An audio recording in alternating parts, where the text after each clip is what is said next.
The first time it happened, she thought it was rain. She was standing in her kitchen, waiting for water to boil, when she heard it, soft tapping against the window. Irregular, gentle, familiar enough to ignore. She frowned and turned. The sky outside was empty. No clouds, no wind, just a pale, unbroken morning stretched thin over the buildings across the street. The sound stopped when she opened the window. That evening, rain fell exactly the way she had heard it. Same rhythm, same pauses. She stood beneath the awning of her apartment building, heart beating faster than it should, listening to something she now recognized as impossible. It didn't happen every day at first. A laugh in the hallway when no one was home. Footsteps on the stairs that arrived a full day late. A phone ringing she could swear she had already ignored. She tried to explain it away. Stress, memory, pattern seeking. Until the sirens came. They screamed through the night, close enough to shake the glass. She ran to the street barefoot, pulse roaring, convinced something terrible had already happened. The road was empty. 24 hours later, a car overturned on that same corner. She stopped listening after that. She couldn't. She started keeping notes. Dates, times, sounds. Every entry confirmed the same thing.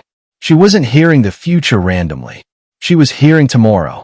Exactly one day ahead. No more, no less.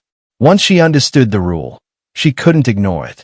When she heard glass shatter behind a cafe, she went there the next morning and stood too close to the door. When it exploded outward hours later, she was already pulling someone back. No one questioned her timing. They called it instinct. After that, she listened harder. Sirens meant accidents. Crying meant loss. Laughter meant beginnings. She didn't save everyone, but she saved some. And every time she did, the sound vanished. Tomorrow adjusted. She slept better knowing that. Until the sounds changed. They grew layered, crowded, overlapping. And sometimes, between them, there were gaps. Not silence. Something wise. The gaps became patterns. She noticed them first in familiar places. A stairwell where footsteps should echo, but didn't.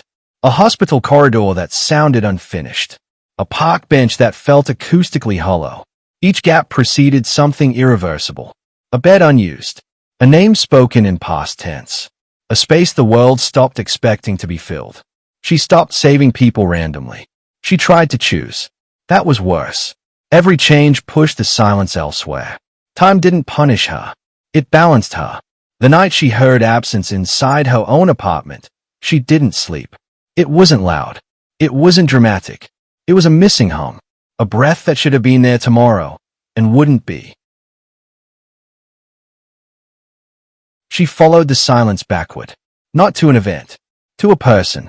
She learned to recognize it. The way sound curve around someone who wouldn't arrive tomorrow. How conversations ended too cleanly. How space prepared itself for absence. And then she heard it clearly. Her own life. Her name spoken today. But not tomorrow. She understood then. Every intervention carved something else away. Time didn't allow her to cheat. It allowed her to choose who paid. The final sound was unmistakable. A disaster large enough to matter. She could stop it. She knew exactly how. But she also knew what it would cost. She sat awake all night, listening to tomorrow arrive. And for the first time, she did nothing. The disaster happened. The world broke where it always would have. She woke the next morning. Still there. Still whole. The silence was gone. So were the sounds of tomorrow. She lives normally now. Ordinary noise. Ordinary days. Sometimes, in very quiet moments, she thinks she hears echoes. But she lets them pass. The future still happens. She just doesn't hear it coming anymore.